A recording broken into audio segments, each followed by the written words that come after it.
L'amour donne. Un mauvais ami ne donne pas. C'est quelqu'un qui prend tout le temps, mais qui ne donne pas.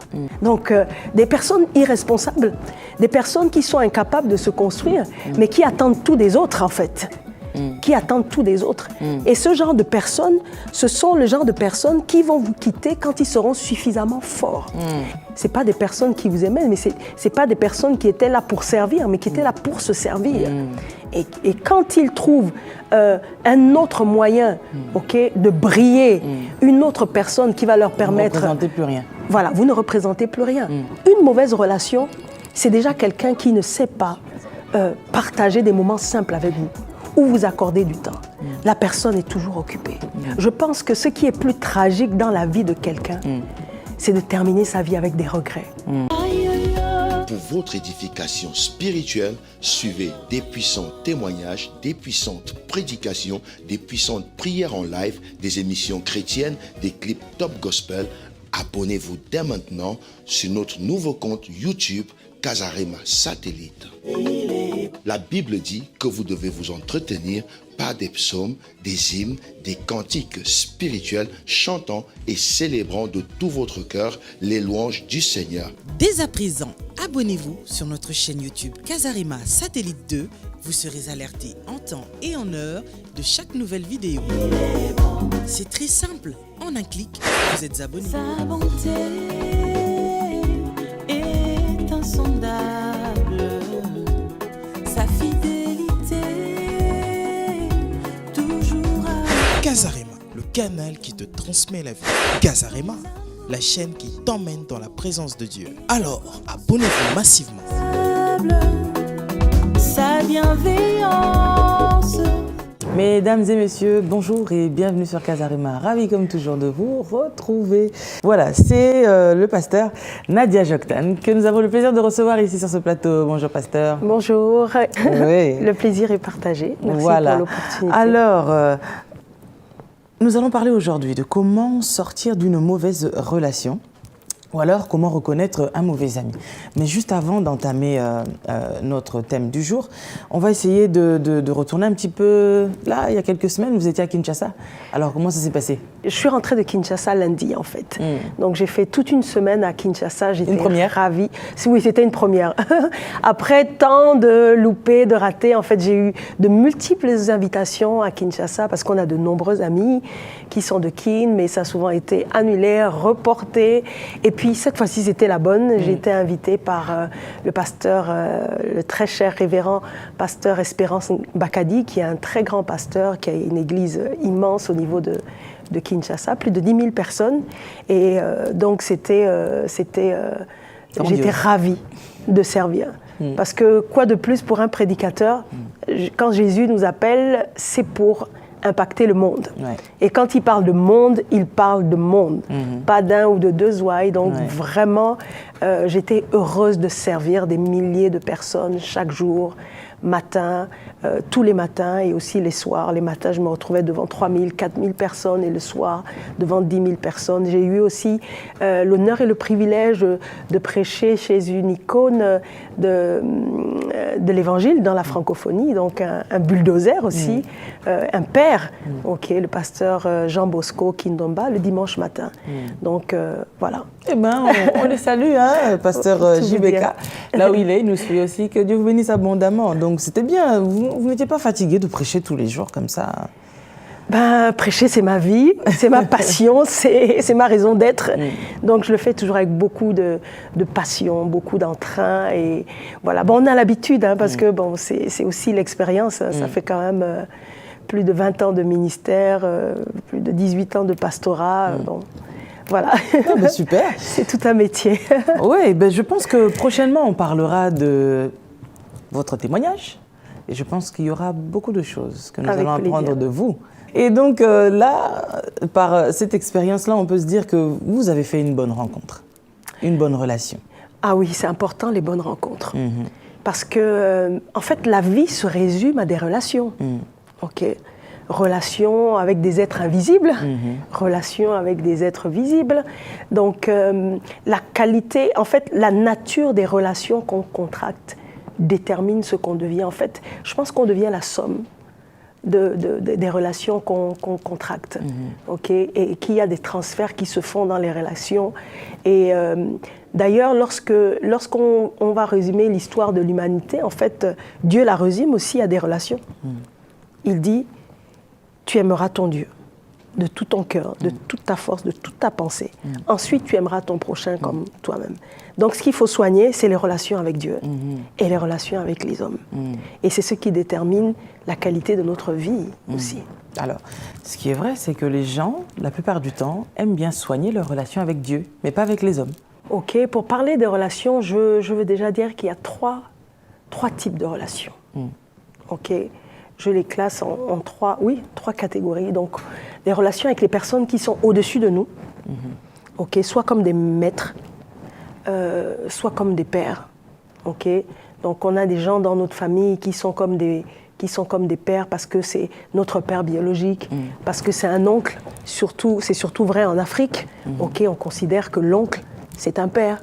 Ok, et quand je parle de père, bon, je ne veux pas être phallocentrique, j'inclus aussi les mamans, en fait, toutes les autorités de la famille, toutes les personnes de la famille qui sont des aînés au-dessus de nous. Donc on a les pères sur le plan biologique, mais on a aussi les pères spirituels. Ok, on a aussi au-dessus de nous les maîtres.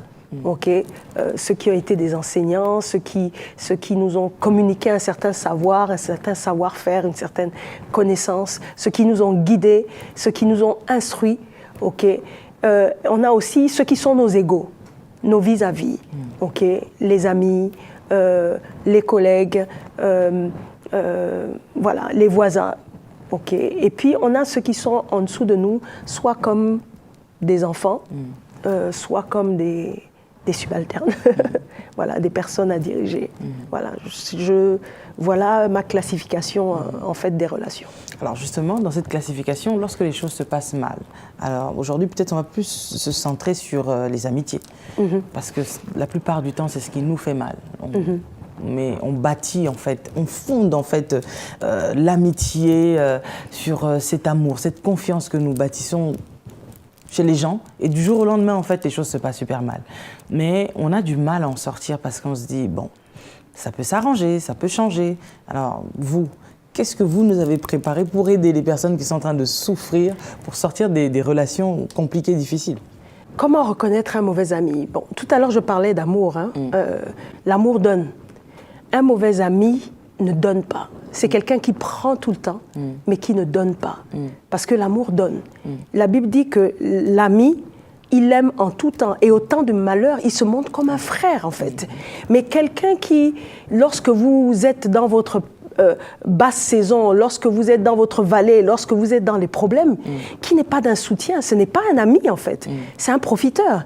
C'était une sangsue, c'était quelqu'un qui s'identifiait à vous lorsque vous étiez dans des moments de gloire, en fait, qui profitait de votre popularité, qui capitalisait sur votre aura, sur votre charisme, qui capitalisait sur votre argent, en fait. C'était une sangsue, en fait. Ok. Donc ça, c'est un mauvais ami. Quelqu'un qui n'est pas là quand vous avez besoin de lui, mais qui est là seulement quand il a besoin ou quand elle a besoin de vous. En fait, cette personne, vous la voyez, quand elle vous approche, elle va être gentille, elle va être aimable, elle va vous encenser de tous les meilleurs compliments du monde. C'est que généralement, cette personne attend quelque chose. Ben, c'est ce que font mes enfants, en fait. Donc, des personnes irresponsables, des personnes qui sont incapables de se construire, mais qui attendent tout des autres, en fait. Qui attendent tout des autres. Et ce genre de personnes, ce sont le genre de personnes qui vont vous quitter quand ils seront suffisamment forts. Ils seront là tant qu'ils ne peuvent pas s'en sortir par eux-mêmes. Donc là, vraiment, tu as tapé en plein dans le mille. Parce que les gens qui sont en train de nous suivre, beaucoup de personnes aujourd'hui se retrouvent par terre à cause des relations. Oui, tout à fait. Des mauvais amis. Une personne que tu as portée avec toi en pensant que bon, là, je vais me rendre quelque part et je présente mon ami. Si je ne suis pas là, mon ami là, va faire les choses pour moi. Et le jour où tu reviens, on t'a fermé les portes, mais justement à cause de cet ami. Oui, c'est ce que j'appelle les Judas. Judas, Jésus l'a appelé, il était méconnu, il était inconnu. Jésus lui a confié les caisses. Jésus jouissait d'une certaine popularité sur laquelle il a capitalisé parce que Judas était à côté de Jésus. Donc il avait une certaine visibilité pour laquelle les gens aussi l'ont sollicité. Et puis il s'est trouvé que la relation avec Jésus lui a ouvert les portes du pouvoir, il pouvait mieux marchander, voilà, il pouvait se vendre plus offrant. Donc c'est à ce moment-là qu'il s'est révélé. Vous savez, il y a des gens qui sont gentils jusqu'à ce qu'ils aient une autre opportunité, en fait, d'aller plus haut. Jusqu'à ce qu'ils rencontrent un nouveau cheval sur lequel ils vont monter. Ok? Parce qu'en fait, ils sont centrés sur eux-mêmes.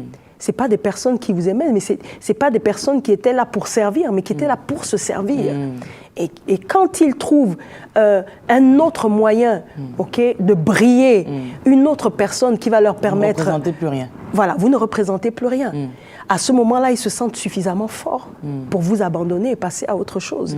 Judas, pensait qu'avec ce qu'il avait pu marchander, ce qu'on allait lui offrir, allait être plus grand.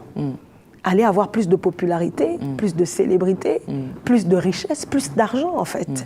Parce que quand il vient vers Jésus, il ne représentait rien. Et nombreuses sont ces personnes-là qui n'étaient rien, que vous avez bâti. Et puis quand elles se sentent avoir, c'est un peu comme Lucifer en fait. Quand il se sentait être quasiment l'égal de Dieu, qui gérait tout, il s'est dit mais pourquoi ne pas prendre sa place? Pourquoi être dans son ombre? Pourquoi être derrière lui? Je peux y aller par moi-même. Et malheureusement, il y a toujours des personnes pour suivre des Judas, pour suivre ce genre de personnes. Alors, pour ne pas payer de sa vie quand même, il faut bien faire attention. Est-ce qu'il y a des signes pour reconnaître en fait ce type d'amis, de mauvais amis? Absolument. On ne peut pas guérir d'une pathologie non identifiée. Et il y a toute une symptomatique en fait. C'est vrai que certains tardent à se révéler. Et la Bible ne dit pas autre chose quand elle dit que certains péchés tardent à se manifester. Mais écoutez, on ne peut pas cacher la vérité à tout le monde et tout le temps. Comme on dit, il y a un jour pour 99 jours pour le voleur. Mais à un moment, ces personnes vont se révéler. Et quand ces personnes se révèlent, voilà la symptomatique. Leur incapacité à donner, à être là où vous les attendez. Ce sont des personnes centrées sur elles-mêmes qui ne font que tout ce qui peut contribuer à les promouvoir, à les faire gagner. Ce ne sont pas des personnes qui acceptent de perdre. Dans le cadre de l'autorité, de l'exercice de l'autorité, ce sont des personnes qui ont du mal à se soumettre. Qui ont du mal à se soumettre. Donc, qui ont du mal à obéir. C'est-à-dire, pour obéir, elles vont toujours questionner. Elles vont toujours demander des démonstrations. Mais elles ne vont jamais s'exécuter, en fermant la bouche. Un peu comme Jésus, la Bible dit qu'on l'a emmené comme un agneau qu'on emmène à l'abattoir sur la croix, mais il n'a pas dit un seul mot. Voilà. Donc, l'incapacité à se donner, l'incapacité à soutenir les autres, à promouvoir les autres. Et même quand ils font la promotion de quelqu'un d'autre, c'est parce qu'ils savent qu'il y aura un effet boomerang. Il y a un intérêt que ces personnes-là recherchent. Donc ce sont des personnes qui sont constamment en train d'aduler, qui vous disent « je suis avec vous ». Mais quand vous avez besoin d'eux, ils répondent aux abonnés absents en fait. Alors, sans oublier quand ceux vous qui demandez vous tuent un par sacrifice, derrière. oui, c'est-à-dire ils sont vos amis devant vous, mais derrière vous, ils sont vos ennemis. Absolument. Ce sont des personnes qui, lorsque vous tournez le dos, c'est un autre son de cloche, en fait. C'est un autre son de cloche. Et je dis, ces personnes-là, quand vous constatez cette symptomatique, il faut traiter le problème tout de suite. Parce que le serpent, quand il est petit, il vaut mieux le maîtriser. Si vous ne le maîtrisez pas maintenant, il va devenir un dragon que vous ne saurez plus maîtriser, en fait. Donc, c'est quand même des... C'est-à-dire, ce qu'ils disent de vous vont finir par vous revenir, dans tous les cas. Dans tous les cas. Waouh. Nous, on va revenir juste après la pause pour comprendre justement comment sortir d'une mauvaise relation. C'est vrai que beaucoup d'entre nous souffrent justement de cette histoire-là de mauvaise relation, en amour, en amitié. Ça, on va en parler. Tu es peut-être avec un homme, toi tu crois qu'il t'aime, mais en fait, en réalité, il ne t'aime pas. Il va même te critiquer chez ceux que lui considère comme ses amis. Ah, cette femme-là, elle est seulement chez moi parce que c'est elle qui paye tout, c'est elle qui paye le loyer, c'est elle qui m'achète les habits. C'est pour ça que je reste avec elle. Ah. Bon, si c'est ton cas, vraiment, ouvre bien tes oreilles pour entendre ce qui suit. À tout de suite. Du nouveau à Paris, première compagnie d'assurance chrétienne, Certis Assurance. Pour vos assurances, santé, auto, prévoyance, habitation, assurance professionnelle, Certis Assurance est au rendez-vous. Notez bien, nous assurons aussi les permis étrangers. Certis Assurance, votre courtier indépendant et partenaire conseil. Notre objectif, négocier les solutions d'assurance adaptées à vos besoins. Pour tout contact, rejoignez-nous au 119 TER rue Paul Fort, 91 310 Monterrey, France. Appelez-nous au 01 69 01 83 49 ou au 07 71 81 26 68 ou écrivez-nous sur contact@certisassurance.com. Certis Assurance, l'assurance qu'il te faut. Certis Assurance, l'assurance sur mesure. Certis Assurance, l'assurance, c'est votre garantie. Pour essayer de réveiller une personne, réveiller une femme qui est endormie. En fait, tu es en train de dormir entre les mains d'un ami ou d'une amie qui veut t'asphyxier. Cet ami est là pour te tuer, pour t'écraser, pour te faire du mal. Mais toi, tu dors tranquillement, vraiment. Et la personne est bien en train de te regarder. Souvenez-vous de ces deux femmes. L'autre savait que son enfant était mort. Mais qu'est-ce qu'elle a fait? Elle a échangé. Tu comprends? Alors toi aussi, on va échanger ton enfant vivant, on va te donner un enfant mort juste à cause de ta naïveté. Il est temps pour toi que tu changes. Alors, nous devons continuer quand même à comprendre pour sortir de cette mauvaise relation. Il y en a qui ont vraiment du mal. Parce que quand tu as tellement aimé quelqu'un, tiens, en amour, tu aimes quelqu'un, tu lui as donné ton cœur, tu ne peux pas imaginer que cette personne peut te trahir. Et lorsque tu découvres la trahison, tu fais comment pour en sortir? Moi, je pense que beaucoup de gens ne sortent pas de certaines relations par peur. Par peur d'assumer, par peur de s'assumer.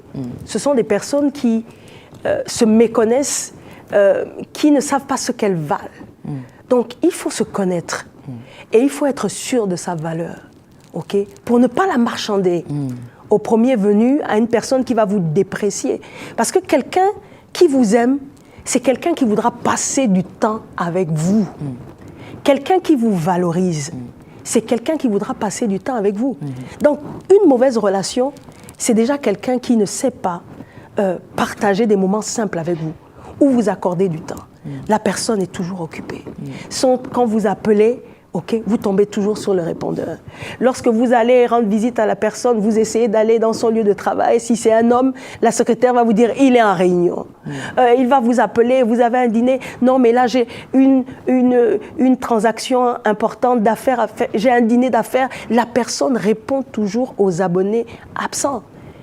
Une mauvaise relation, se caractérise par l'absence de la personne qui dit vous aimer. Mais pourquoi est-ce que malgré ça, beaucoup de femmes elles insistent quand même? Mais c'est parce qu'elles n'ont pas suffisamment confiance en elles, en leur capacité d'attirer un autre homme qui saura les valoriser, en fait, les traiter à leur juste valeur. Donc parfois, ces femmes-là se disent « Ah il me donne tout, ok ?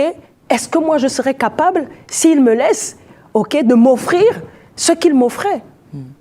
Mais c'est une femme qui ne croit pas en elle, en fait, qui n'a pas confiance en elle. Il y a des gens qui n'ont même pas de membres supérieurs, qui arrivent à se faire de l'argent. Tant que tu as un cerveau pour réfléchir, tant que tu as deux mains, tu peux produire tes ressources. Et tu n'as pas besoin de promotion. Bon, au Gabon, on appelle ça des promotions canapé. Ouais. Ok, je dis, il faut avoir confiance en soi, en sa capacité à apprendre pour acquérir les connaissances, ok, qui vont te permettre de t'offrir la vie que tu vas avoir, en fait. avoir le courage aussi d'affronter la vie. Parce que bon, une femme qui a tout reçu d'un homme, qui n'a pas de diplôme, elle se dit mais c'est trop tard pour apprendre. Il n'est jamais trop tard. C'est-à-dire que même Caïn, que Dieu a maudit, la Bible dit qu'il a réussi à prendre une femme. Mais tellement de chrétiens disent on m'a maudit, les démons me bloquent ici, je ne suis pas... Mais non. Je dis même si on t'a maudit, même si un homme t'a maudit, moi je dis que en fait, le présent nous permet de reprendre le contrôle de notre vie. Je dis le passé est passé. On t'a fait souffrir dans le passé. Je dis reprends le contrôle de ta vie. Je dis le choix, le choix, le libre arbitre que Dieu nous a donné, en fait, est l'artisan de notre présent, qui nous donne la capacité, en fait, de construire notre présent, ce présent-là qui va nous catapulter dans notre avenir. Ok. Et moi, je dis, il faut avoir le courage de prendre des décisions, quand bien même ces décisions sont douloureuses. Il faut avoir le courage. Il y a certaines séparations qui sont nécessaires. Et s'il n'y a pas de séparation, il n'y a pas d'apparition d'autre chose. Il faut reconnaître que la relation est toxique. Avoir le courage de prendre ses jambes à son cou et de fuir. C'est ce qu'a fait Joseph. Il savait qu'avec cette femme-là, la femme de Potiphar, non, c'était un choix inaccessible, même si elle était belle. Donc on ne reste pas avec un homme juste pour ses beaux yeux, alors que dans cette relation, on est en train de s'étouffer. Notre destin est en train d'être étouffé. On est complètement phagocyté. On n'arrive pas à s'épanouir. Il faut avoir le courage de partir, de tourner le dos au passé et de dire non, ça c'est mon passé. Je veux vivre autre chose aujourd'hui. Je veux vivre autre chose demain. Et on ne reste pas dans une relation à cause des enfants. Parce que les enfants finissent par grandir et partir. Et quand ils seront partis, on passera toute notre vie à souffrir. Non, Dieu ne nous a pas appelés à souffrir. La Bible dit que Jésus est mort afin qu'on ait une vie qui vaille la peine d'être vécue. Une vie où on peut se réaliser, où on peut s'accomplir. Donc, moi, je pense qu'il faut il faut avoir le courage de faire des choix qui s'imposent. Un homme qui, depuis le temps que vous l'avez rencontré, ne s'investit pas sur vous, mais ne s'investit que sur lui. Et c'est un homme enfant, centré sur lui-même, comme un enfant, un petit enfant, tout est centré sur lui, c'est moi, mon jouet est à moi, tout ce qui est à mes amis est à moi. Ok, sortez de cette relation. C'est un homme qui n'est pas capable, ok, d'assumer des responsabilités, ok, de s'occuper d'autres personnes, de s'occuper d'autres personnes. Il faut sortir de cette relation et ne pas se dire non mais bon, non mais il va finir par m'aimer, non l'amour viendra après, non. Non. L'appétit vient en mangeant. Non. Mais c'est vice-versa aussi. Il y a des hommes aussi qui ont vécu avec des femmes sous le chantage.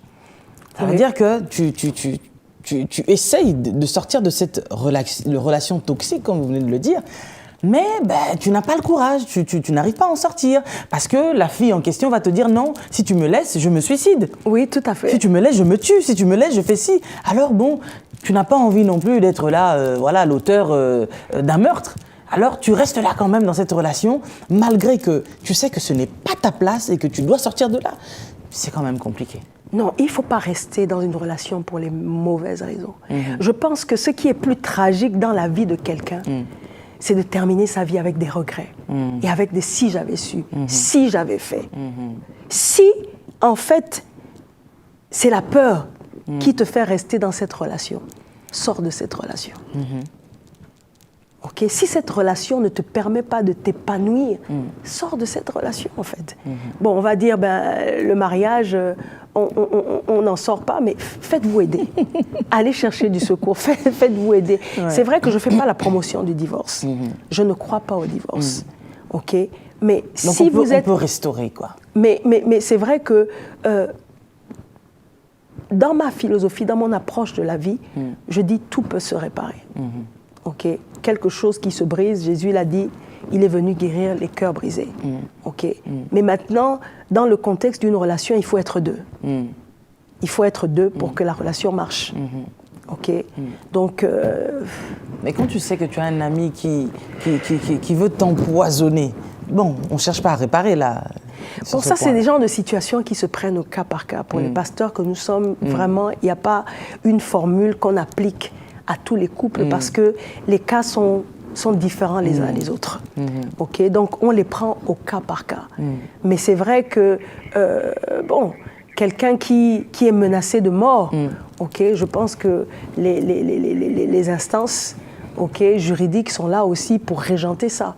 Ok, et moi, ce genre de personnes, je vais les envoyer aussi vers les instances juridiques, vers les autorités qui sont là aussi pour rétablir l'ordre. Je pense que dans cette situation, ok, on va vers la police, ok, voilà, on dépose une plainte et puis la police nous dira aussi quoi faire aussi pour protéger nos vies, ok, pour protéger nos vies. Une femme qui est en train de nous suivre et qui dit, bon, moi, je constate que mon ami parle toujours derrière moi.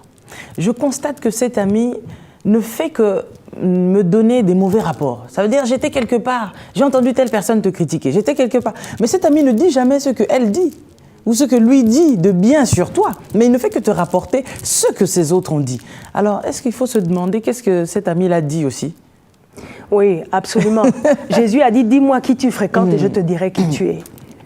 Parce que c'est quand même bizarre que cet ami soit toujours au centre de tous les ragots à ton sujet. C'est comme dans des églises. Et lui, il est toujours là, hein, comme par hasard. Oui, c'est comme dans des églises. Des personnes qui sont toujours les porte-parole de ceux qui se plaignent, de tous ceux qui ont toujours à redire, de ceux qui ont toujours des reproches à faire.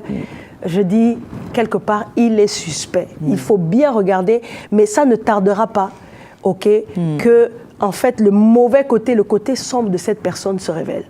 En général, ça, c'est un symptôme d'une relation toxique, en fait. Ce genre de personne, il faut s'en méfier. En fait, si vous dormez avec elle, dormez les yeux ouverts.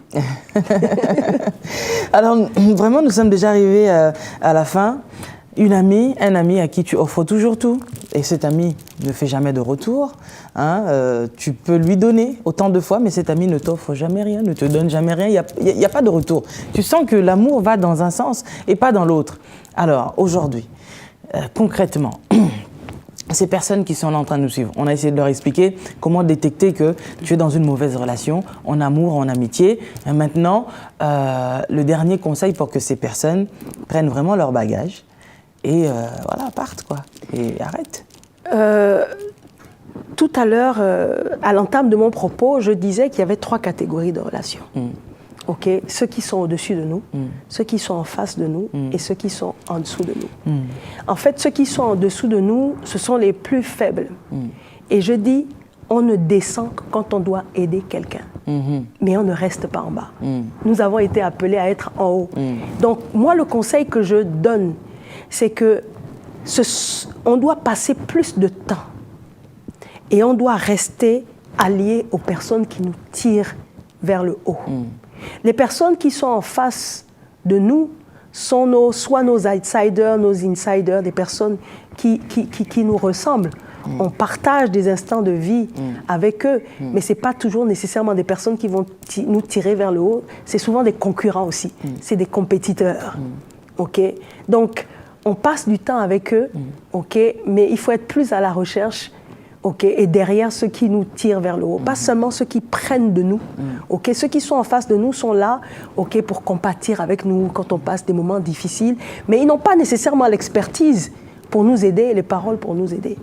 Mais des personnes qui sont au-dessus par leur expérience, par la position qui leur a été donnée, leur expertise, ont cette capacité de nous tirer vers le haut. Donc je dis, les personnes qui sont toujours là à prendre de nous, soit on s'en sépare définitivement, soit on passe très peu de temps avec eux. Et le temps qu'on passe avec eux, c'est pour nous qui sommes déjà au-dessus, pour les tirer vers le haut. Waouh!